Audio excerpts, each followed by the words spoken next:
কাঁদছিল না, আমি শুনেছিলাম। আমার ইচ্ছা করছে আপনাকে গলায় দড়ি দিয়ে ঝুলি দেই। আমি বলছি পুলিশ প্রশাসন সামনে আছে, কোনোভাবে যেন না ছাড়া হয়। আমি বলে না, গলায় দড়ি দিয়ে ঝোলান, ফাঁসি দিন, ফাঁসি দিন। আমি দেখে নেবো, যতদূর যেতে হয় আমি যাব, আমি যাব। ওই মেয়েটার জন্য আমি লড়বো। আমি বলে দিলাম আপনাকে, আপনার চাকরি থাকে কি করে আমি দেখবো। আপনি আপনার চাকরি থাকে কি করে আমি সেটা দেখবো আপনাকে। বাপরে আরে দাদা জামাটা পেয়ে গেছেন না?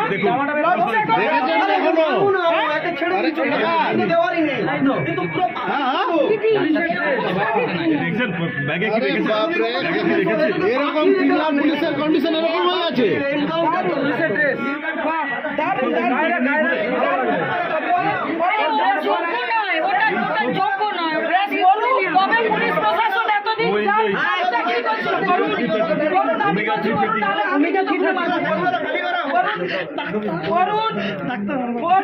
আমি জুতো খুলে মারবো।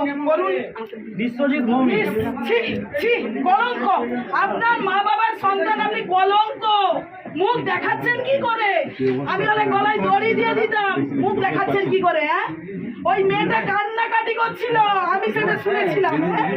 আমাকে শুনতে হবে আজকে এই বর্তমান সমাজে এসে। যদি আপনি আপনাকে খেতে বলেছে কেন? খেতে বলেছে আপনাকে কিসের জন্য খেতে বলেছে? ছি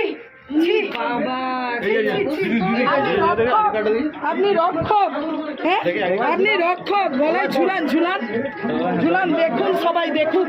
হ্যাঁ, আপনি আইনের রক্ষক। একটা ওই বাচ্চা মেয়ের গায়ে আপনি হাত দিয়েছেন। আপনি কোন জায়গায় গেছেন? কোন জায়গায় গেছেন? হ্যাঁ,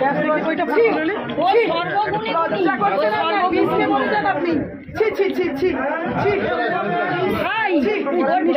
কি কি বেড়াচ্ছে দেখো। চাকরি কি করে খাইতে আমি দেখবো, যতদূর যেতে হয় আমি যাবো। বাচ্চা মেয়েটার গায়ে আপনি হাত দিয়েছেন। এটা কিন্তু আমার, আমি কিন্তু ওকে কেটে ফেলবো এখন। আমি বলছি, হ্যাঁ, কি থানায় নিয়ে যাবেন? থানায় নিয়ে যাবেন? এটাকে থানায় রাখার জায়গা আছে? এটাকে ওই থানায় রাখার জায়গা আছে আপনার? হ্যাঁ, কি এতদিন কি ভেবেছিলেন? এতদিন অনেক করেছেন, অনেক করেছেন এত বছর ধরে। আর করবেন যদি ভাবেন এইসব খুনি আসামিদেরকে যদি আড়াল করবেন ভাবেন। আমি বলছি অপরাধী নয়, খুনি। একদম একদম একে কি ফাঁসি